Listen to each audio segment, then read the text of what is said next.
Nature ഭയങ്കര important ആണ് ഇതിൻ്റെ അകത്ത്. ഇപ്പം ഒരു പിക്കു എന്ന് പറഞ്ഞിട്ടൊരു ബീഗിളുടെ ഡോഗിൻ്റെ ഒരു ട്രാവൽ ഉണ്ട്.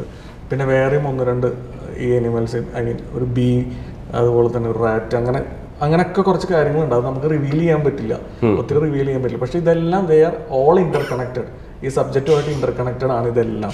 ഇവരുടെ ലൈഫുമായിട്ടും കണക്റ്റഡ് ആണ്. നമുക്ക് ഇപ്പം അങ്ങനെ പറയാൻ പറ്റുള്ളൂ. അത് സിനിമ കാണുമ്പോൾ നിങ്ങൾക്ക് മനസ്സിലാവും. അപർണ എങ്ങനെയാണ് ഇപ്പം എന്താ പറയുക, അദ്ദേഹം ആദ്യമായിട്ടാണ് സംവിധാനം ചെയ്തത് ഈ ഒരു കഥ. ഇതിലേക്ക് വന്നപ്പോഴേക്കും ഫൈനലി പ്രോഡക്റ്റ് കണ്ടിട്ട് പൂർണ്ണമായി കണ്ടോ, അല്ലെങ്കിൽ ഈ ഒരു ഷൂട്ടിംഗ് പ്രോസസ്സ് കഴിഞ്ഞപ്പോൾ എന്താണ് ഈ സിനിമയെ കുറിച്ച്? എനിക്ക് കണ്ടെടുത്തോളം എനിക്ക് ഏറ്റവും ഇഷ്ടപ്പെട്ടൊരു കാര്യം എന്ന് പറഞ്ഞാൽ എന്താണോ ഉദ്ദേശിച്ചിട്ടുള്ളത്, ഫസ്റ്റ് പിച്ച് ഡെക്ക് കാണിച്ചപ്പോൾ എന്താണോ ജിഷോ ചേട്ടൻ, കിരൺ ചേട്ടനാണേലും അത് എന്ത് കൺവേ ചെയ്യാനാണ് ഉദ്ദേശിച്ചത്, അത് അതേ ഒരു മൂഡിൽ, അതേ ഒരു ലെവലിൽ അവർക്ക് അത് ഔട്ട്പുട്ട് കിട്ടിയിട്ടുണ്ടെന്നുള്ളതാണ് ഞാൻ വിശ്വസിക്കുന്നത്. അത് മ്യൂസിക് ആണെങ്കിലും കാണാനുള്ള വിഷ്വൽസ് ആണെങ്കിലും എല്ലാ രീതിയിലും ആ ഒരു ഔട്ട്പുട്ട് കിട്ടുക എന്നുള്ളത് എളുപ്പമുള്ളൊരു കാര്യമല്ല. അപ്പം